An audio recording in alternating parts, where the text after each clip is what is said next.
kita masuk pada materi listrik. Nah, yang pertama yaitu dasar-dasar listrik. Dalam dasar-dasar listrik ini terbagi atas beberapa bagian. Yang pertama, awal mula terjadinya listrik. Setiap benda terdiri dari bagian-bagian yang sangat kecil yang disebut dengan molekul. Apabila molekul ini dibagi lagi menjadi bagian yang lebih kecil, maka bagian-bagian ini disebut dengan atom. Selanjutnya, tiap atom mempunyai satu inti yang disebut proton.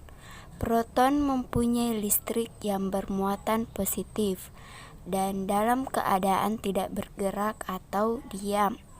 Proton ini dikelilingi oleh satu atau beberapa benda yang sangat kecil yang disebut dengan elektron. Selanjutnya yaitu elektron yang berada pada lapisan terluar atau orbit disebut elektron bebas. Elektron bebas ini cenderung dan mudah sekali untuk berpindah ke atom lain yang berada di sekitarnya, di mana selanjutnya elektron ini turut berputar mengelilingi proton dari atom yang bersangkutan. Akibat dari perpindahan elektron bebas itu, maka terjadi kekosongan di dalam atom yang ditinggalkan dan diisi oleh elektron-elektron bebas yang berasal dari atom lain. Apabila pergerakan dari elektron bebas itu teratur ke satu arah disebut aliran elektron, maka timbul aliran listrik atau muatan listrik. Kita pindah pada nomor 2 yaitu arus listrik. Arus merupakan perubahan muatan terhadap waktu atau banyaknya muatan yang melintasi suatu luasan penampang dalam satu satuan waktu. Arah arus listrik searah dengan arah pergerakan muatan positif atau berlawanan arah dengan arah pergerakan muatan negatif atau elektron. Secara matematis, arus dapat dituliskan atau dirumuskan yaitu I sama dengan Q per T, di mana I berarti simbol kuat arus listrik yang satuannya ampere, Q yaitu muatan listrik satuannya coulomb, dan T yaitu waktu yang satuannya adalah second.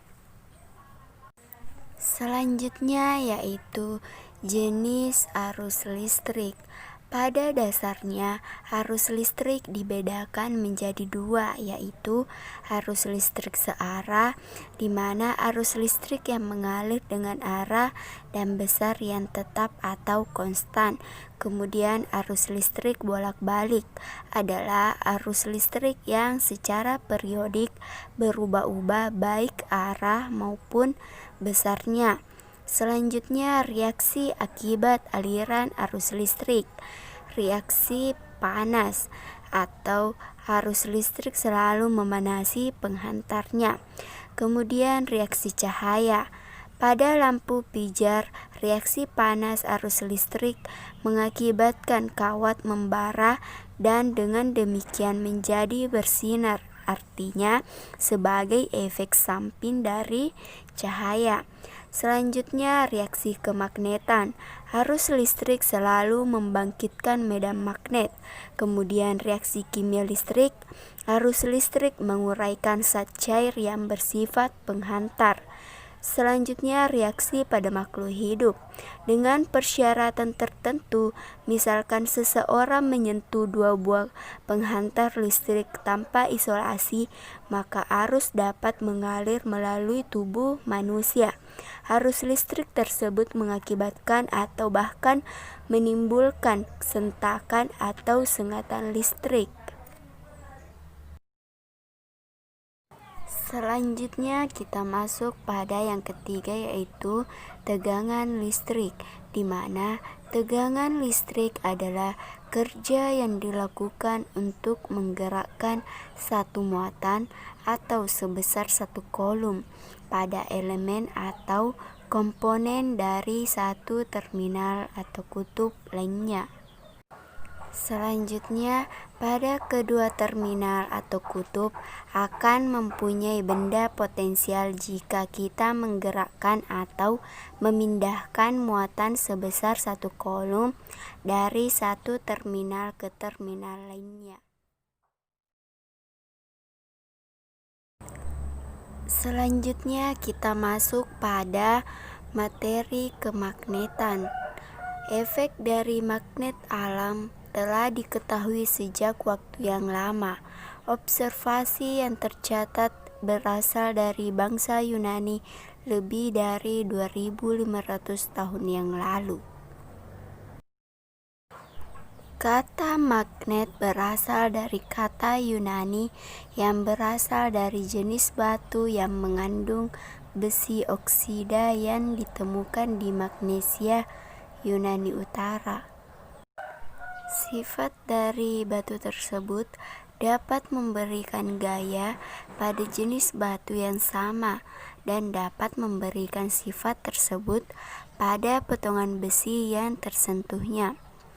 Bagian kecil dari batu tersebut apabila digantungkan akan selalu mengarah ke utara dan selatan atau mendeteksi medan magnet bumi.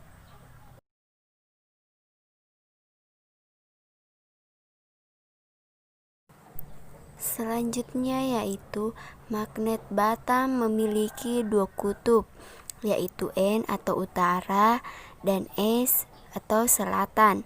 Kutub sama saling tolak-menolak, sedangkan kutub berlawanan akan saling tarik-menarik.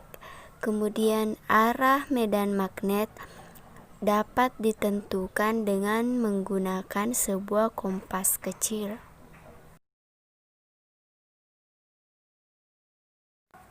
Selanjutnya yaitu medan magnetik bumi.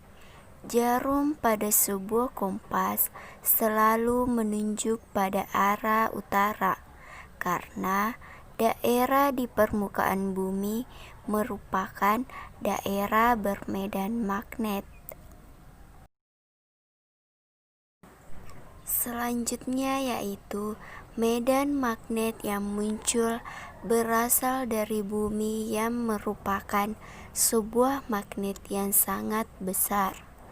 Bagian utara bumi berkaitan dengan kutub selatan magnet dan bagian selatan bumi berkaitan dengan kutub utara magnet. Konfigurasi magnet bumi mirip dengan sebuah batang magnet besar yang diletakkan di pusat bumi.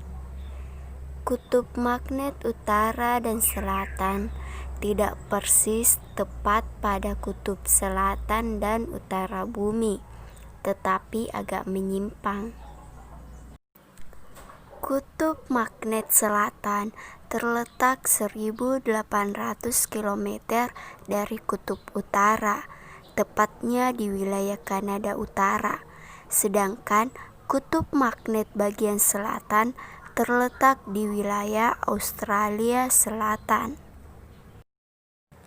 Yang terakhir yaitu ketidakcocokan antara orientasi jarum pada kompas dengan kutub utara bumi yang sebenarnya dinamakan deklinasi magnetik.